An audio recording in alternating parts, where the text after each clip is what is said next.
ఎక్కడో కొడుతుంది సీనా. Hi darlings, welcome to my channel. మా రవితేజ గారి భర్త మహాశయులకు విజ్ఞప్తి ట్రైలర్ అయితే రిలీజ్ అయిపోయింది ఫైనల్‌గా. మరి ట్రైలర్ ఎలా అనిపించింది? నచ్చిందా? నచ్చలేదా? మరి ఈసారైనా మా రవితేజ గారు కమ్‌బ్యాక్ ఇస్తున్నారా లేదా అనేది డీటెయిల్‌గా అయితే మాట్లాడుకుందాం. ఓకేనా? దానికంటే ముందు ప్లీజ్ దయచేసి వీడియోని లైక్ చేయండి, షేర్ చేయండి, అలాగే సబ్స్క్రైబ్ అయితే చేసుకోండి. Let's start the video. First ఈ మూవీ మీద ఎవ్వరు కూడా ఇంట్రెస్ట్ లేదనమాట. ఎందుకంటే వీళ్ళు తీసుకున్న ప్రమోషన్స్, ఆ గ్లిమ్స్ గాని, ఆ టీజర్స్ గాని, ఆ సాంగ్స్ గాని అందరికి కూడా నచ్చలేదనమాట. ఓన్లీ ఫ్యాన్స్ తప్ప. మరి ఇప్పుడు ట్రైలర్ చూసిన తర్వాత ఎలా అనిపించింది? కొంచెం హోప్ వచ్చిందా లేదా అంటే, నాకైతే హోప్ కాదు కదా, ఏది రాలేదనమాట. ఎందుకంటే నాకైతే ట్రైలర్ అనేది నచ్చలేదు భయ్యా. ఎందుకు నచ్చలేదురా అంటే మెయిన్‌గా వీళ్ళు ఇప్పటిదాకా రిలీజ్ చేసిన కంటెంట్ ఏంటిది? హస్బెండ్, వైఫ్, గర్ల్ ఫ్రెండ్ దీని చుట్టే తిరిగిన స్టోరీలా ఉంది.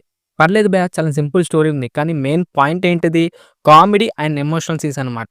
ట్రైలర్‌లో మనకి కామెడీ అనేది అస్సలు వర్కౌట్ కాలేదు భయ్యా. ట్రైలర్‌లో ఏంది, టీజర్‌లో వర్కౌట్ కాలేదు. ఇలాగే మనకు మూవీలు ఉంటే గనక కష్టం అని చెప్పుకోవచ్చు. అలాగే మన సత్య గారి కామెడీ అనమాట. సత్య గారు నెక్స్ట్ లెవెల్ చేశారు భయ్యా కామెడీ అనేది. కానీ ట్రైలర్‌లో అసలు వర్కౌటే కాలేదు మన సత్య గారి కామెడీ అయితే. అలాగే సత్య గారు కాకపోయినా కూడా మనకు వెన్నెల కిషోర్ గారు ఉన్నారు, సునీల్ గారు ఉన్నారు. కానీ ఏది కూడా కామెడీ అనేది వర్కౌట్ కాలేదు భయ్యా ట్రైలర్ చూస్తుంటే.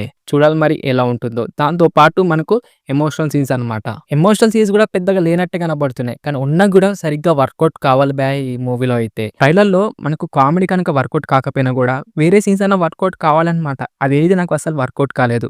అలాగే వైఫ్ అండ్ హస్బెండ్ మధ్య ఉన్న కెమిస్ట్రీ కూడా నాకైతే అసలు వర్కౌటే కాలేదు. అలాగే సాంగ్స్ భయ్యా, ఇప్పటిదాకా వచ్చిన సాంగ్స్ అన్నీ చెండాలంగానే ఉన్నాయి. ఒక్కటి కూడా నచ్చలేదు భయ్యా. మరి మీకు నచ్చిన సాంగ్స్ కింద కామెంట్ చేయండి. రవితేజ గారి యాక్టింగ్ అనమాట సరిగ్గా చేయట్లేదు భయ్యా. ఏందిరా నువ్వు గింత అంతున్నావు, రవితేజ గారి యాక్టింగ్ గురించి మాట్లాడుతున్నావా అని అనకండి భయ్యా. అప్పట్లో ఆయన స్క్రిప్ట్ సెలెక్షన్స్ గాని, యాక్టింగ్ గాని నెక్స్ట్ లెవెల్ ఉండేది.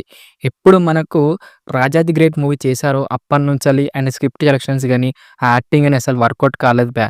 ఎంతో నెగెటివ్ టాక్ అనేది వచ్చిందనమాట ఆయన యాక్టింగ్ గురించి అయితే.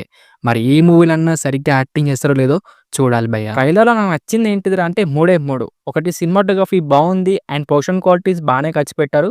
బాగా రిచ్‌గా అయితే కనబడుతుంది భయ్యా. అలాగే మన బీజం అనమాట. బీజం కూడా చాలా బావుంది. ఈసారి మన భీమ్స్ గారైతే డిసప్పాయింట్ అయితే చేయలేదనమాట. నాకైతే నచ్చింది. ఓవరాల్‌గా ట్రైలర్ అయితే నాకైతే నచ్చలేదు భయ్యా. మరి జనవరి 13థ్ రోజునన్నా మరి చూడాలి రవితేజ గారు కమ్‌బ్యాక్ ఇస్తారో లేదో. మరి మీకెలా అనిపించింది ట్రైలర్? నచ్చిందా? నచ్చలేదా? కిందైతే కామెంట్ చేయండి. అలాగే మనకు 3 ట్రైలర్స్ అనేది రిలీజ్ చేశారనమాట. 'రాజాసాబ్', 'మనశంకర వరప్రసాద్' గారు, అలాగే ఈ ట్రైలర్. మీకు ఈ 3 ట్రైలర్స్‌లో ఏ ట్రైలర్ బాగా నచ్చింది? కిందైతే కామెంట్ చేయండి. నాకైతే 'ద రాజాసాబ్' అనమాట. అదైతే బాగా నచ్చింది భయ్యా. ఇది డార్లింగ్స్, మరి వీడియో ఎలా అనిపించింది? నచ్చిందా? నచ్చలేదా? వీడియో కనుక నచ్చితే మటుకు దయచేసి వీడియోని లైక్ చేయండి, షేర్ చేయండి, అలాగే సబ్స్క్రైబ్ అయితే చేసుకోండి. ఓకేనా? నెక్స్ట్ వీడియోలో అయితే కలుసుకుందాం. By by darlings.